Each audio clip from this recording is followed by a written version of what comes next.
Well, today I find myself on the Royal Enfield Shotgun 650. If anyone watched my last video on the Himalayan 450, you may have noticed at the end, as I dropped the bike off, a shot of a lovely blue Shotgun 650 outside Hatfield to Crowthorne. And here it is. I did actually have a test ride that day, absolutely loved it. And they very kindly let me have another go on it today.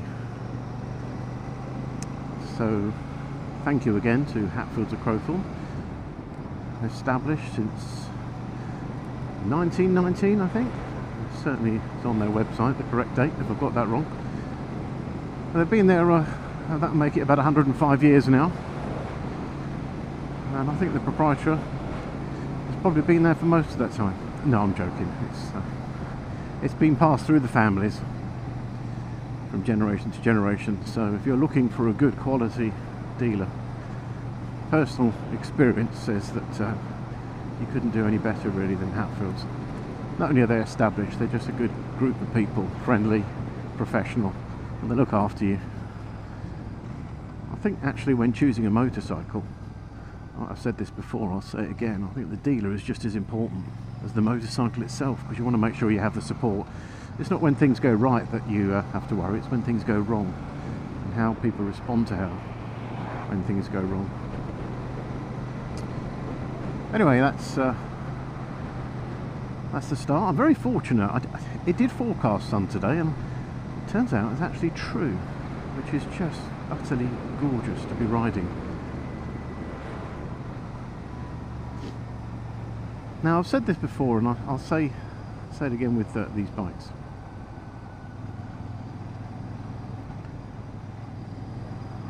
I'm not really sure what a reviewer is of a motorcycle. I think it's all very just subjective opinions.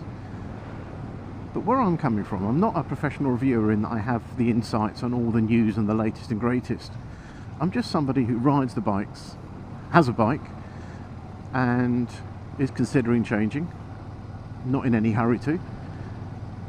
And so it's just nice to get out and try these and share my experiences with others that may be interested. It's kind of like a community of people. I watch many videos and really enjoy seeing what people have to say, and I share a few of my own thoughts. Now, what I'm hoping not to do is just repeat everything. The tech specs, for example. People, you know all of that. And what I can say is just brushing all the tech specs to one side. Just this feeling of just... I struggle to find the words, actually. Just beauty. I mean, this feels powerful. I love the sound of this twin. You know, I have a single myself at the moment, and I know there are fans of singles, there are fans of twins, but whatever you are, this is just a gorgeous engine. It really feels nice. And we know it's reliable, it's trusted, it's well tested. It's tuned slightly, I think, for each bike. Various parameters are explored with the engine, but it really is just beautiful.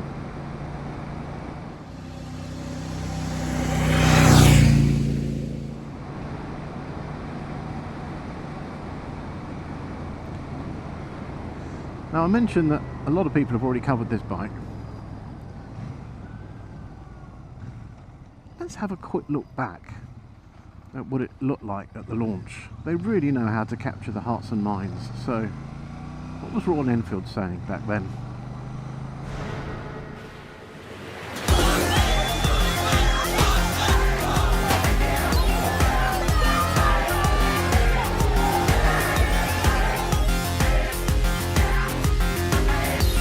Of course, at the heart of the Shotgun is its simplicity of construction and that pure metal composition that has facilitated the world of customization, making it both a playground for the experienced custom builder and a perfect companion for someone's first stab at making something uniquely theirs. So while Shotgun represents a new proposition from Royal Enfield, its dynamic form, modern surfaces, and aggressive stance pointing forward into the future, the fundamentals of it haven't changed from those very first motorcycles that transitioned from British icon to Indian legend. It is a legend created not by our brand, but by the countless hands that have shaped each motorcycle, each story over the years.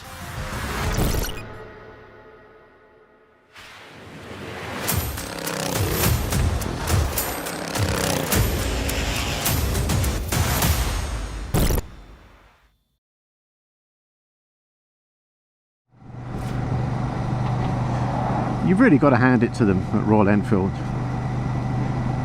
They know how to warm your heart when it comes to launching a motorcycle. There's some great emotion attached to this bike. And one thing I do notice is that people always try to put bikes into buckets. Nice, neatly wrapped squares. This is an adventure bike, this is a classic bike, this is a modern sports bike, this is a sports tourer, this is a scooter. And while it's fair to say there probably are categories of bike, I kind of think that sometimes those categories become a bit of a bore. I mean, really, why are we always trying to fit something into what it is? I've heard this described as a sports, as a cruiser, as a something in between. And it could be any of those things. It's in your mind, in your heart, and in how you see it. It's very subjective. It's relaxed and comfortable like a cruiser. It sits and could be driven and ridden like a tourer. It could be ridden like a sports bike. It could be all of those things if you wanted it to be. But I kind of think they're not particularly helpful. Not always anyway. Sometimes, but not always. When Royal Enfield launched it, and certainly a lot of the talks afterwards, they talked about this being a custom bike, something you could customise. I think the custom is a great description for a bike, it really is. There's very few people buy a bike without accessorising it in some way. And this bike from the ground up, they've thought, hey, let's just make it a customisable bike. There are very simple things you can do straight out the factory door without spending a single penny. For a start, you can unlock the rear seat, and that comes up and exposes a bracket for storing your overnight camping gear, your day bag, your overnight bag, whatever it is you want to fit to it. Which I think is a pretty cool idea, the fact that it's built into the bike, something like this nature. And then with just a twist of a couple of nuts, you can actually remove that shelf, and then it kind of looks like a bobber of sorts.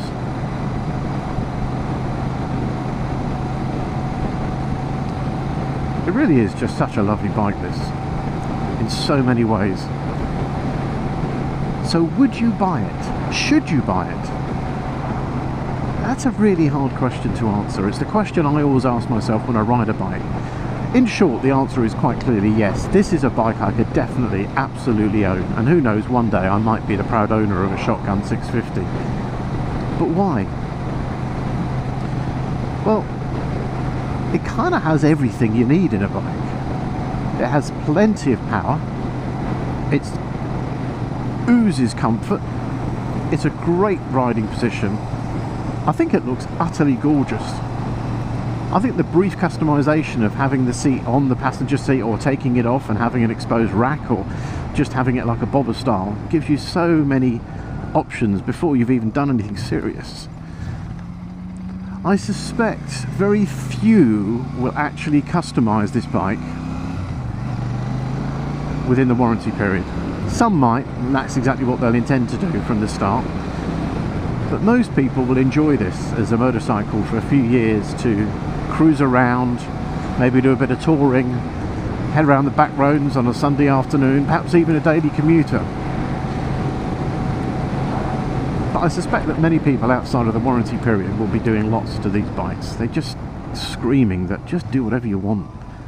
And I think that's the great thing about this. Without doing anything to it, it's actually a gorgeous ride and looks stunning. But it's like an artist's palette. So many people can take the same palette and create such great art, and I think that motorcycles today, let's face it, there aren't really any bad ones. There are questions about depreciation of certain models over others, fair enough. It's just so broad and vast and varied, and things have become, well, they have become expensive. We can't deny that.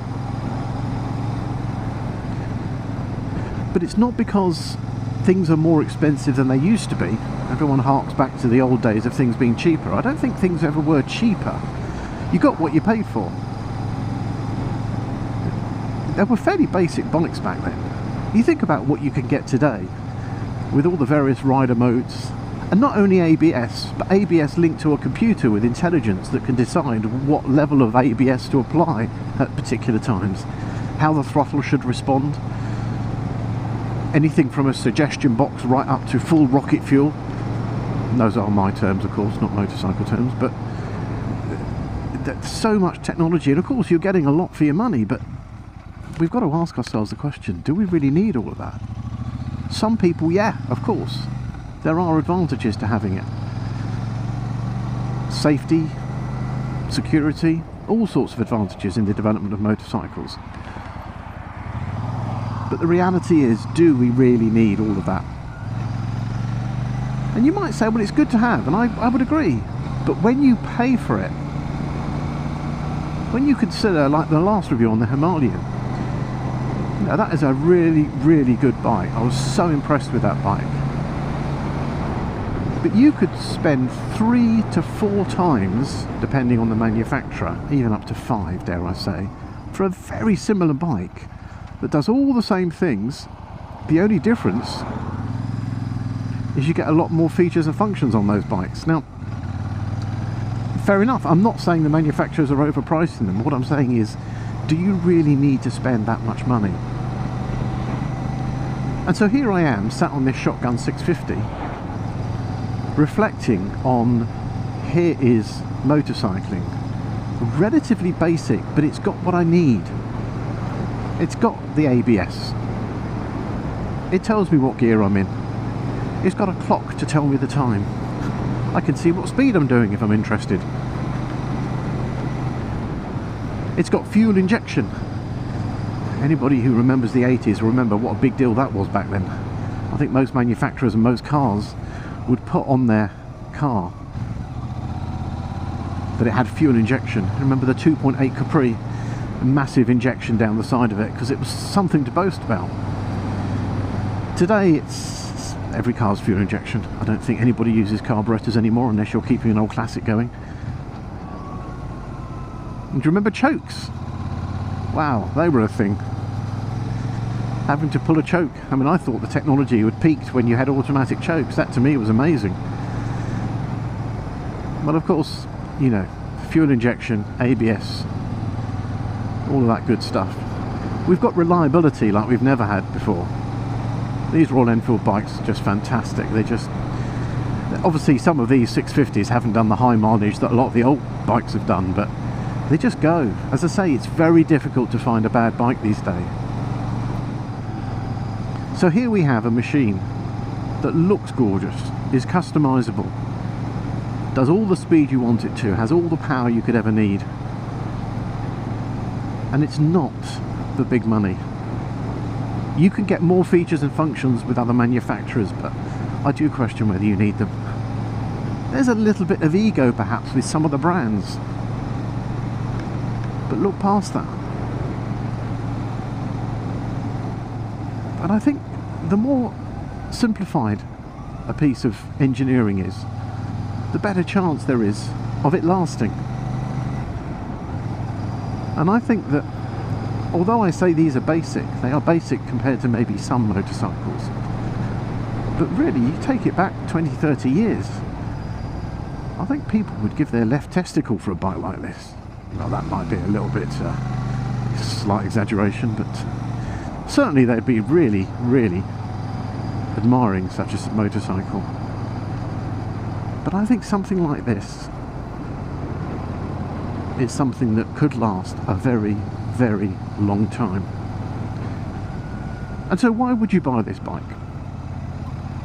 I think you would buy this bike because of all the reasons I've given and one more. Because you don't want to keep changing your motorcycle. You want to buy something, you want to enjoy it, you want to get out there, you want to enjoy the weather, enjoy the sun, do a bit of touring, bob around. Just use it for what it's intended, and for most of us that is as a medicine machine. You know, these things are great therapy. But why keep buying one every year, 2 years, 3 years? Why not just find one, love it, look after it, and just keep going? And I think this is the kind of bike you could do that with. Now there is one little trick that Royal Enfield has up its sleeve. Well, I won't call it a trick maybe, but any fans of Royal Enfield will know that many people fell in love with the classic 350. And ever since that launched, many people have really wanted to get their hands on the 650. Well, it was rumoured there might be a new 500, then there might be a new 650. There's been all sorts of rumours, and that's all they've been, because none of us really know what's going to happen. But the 650, if depending on what news you read, it might be out this year, it might be out next year, who knows. And everyone's been waiting for it, but I can't help but feel that the Shotgun 650 is the modern classic everyone misses. It doesn't have the peak over the headlight. It doesn't have some of those paintworks that everyone admires so much that they put together on the classics. It doesn't have the word classic. But I think that as a motorcycle, what you've got here is something that has everything you'd want in a modern bike. But it still has that classic look and feel. Now, I'm not saying you shouldn't buy the classic 650, because I think that's going to be gorgeous. But seriously, right now, I think this is the bike to buy. Because version 1 of anything is a bit tough. Now, it's called a classic, and it's supposed to hark back to the olden times. But really, it's a very modern version. It's got the trusted engine and all that. I can't help but feel that you'll just be paying top dollar. I think it's going to go off the shelves and a lot of people are going to love it, and good. You know, I'm interested in it, I'm not going to deny that. I'm one of those people, one of those many of thousands of people. But you know what? I think that you could get a really good deal on one of these right now. I really do. And not only would you get a good deal, I could almost write my own guarantee to say you would be no less happier with a Shotgun 650. Because I think when it comes to motorcycles,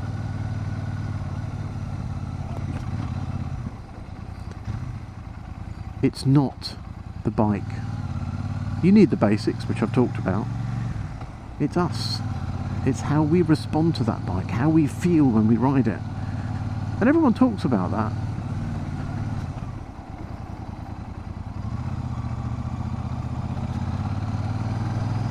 I think the Shotgun 650 has a lot more going for it than has yet been recognised.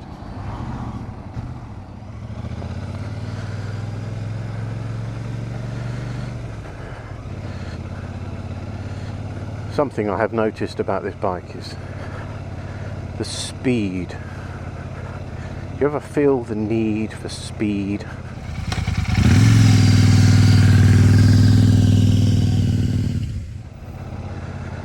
Well, if you open this thing up, look, let me show you.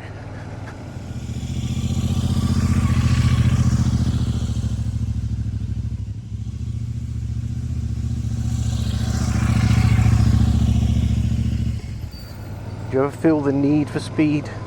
No, me neither. That's what I love about this bike.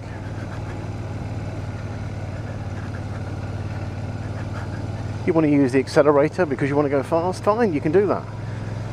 Maybe on a motorway you might want to pick up a bit of pace. But me, I kind of prefer to use my accelerators more like suggestion boxes. You know, let's just have a nice poodle down this road and enjoy ourselves.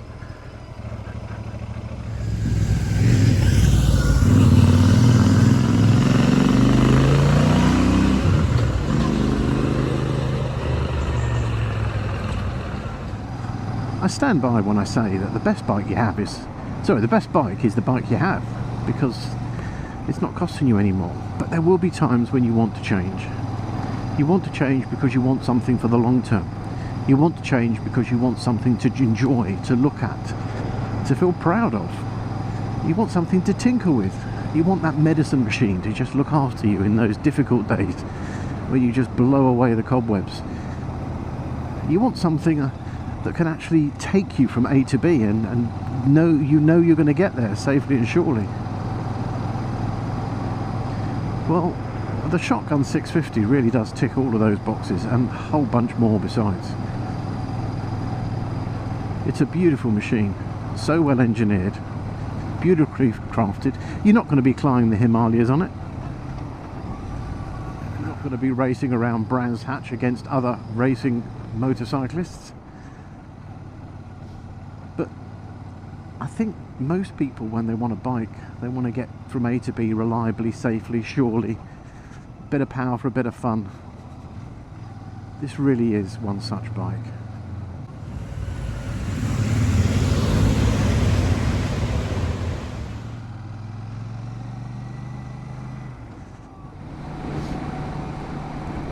It really is very difficult to know what to say about a bike when you ride it.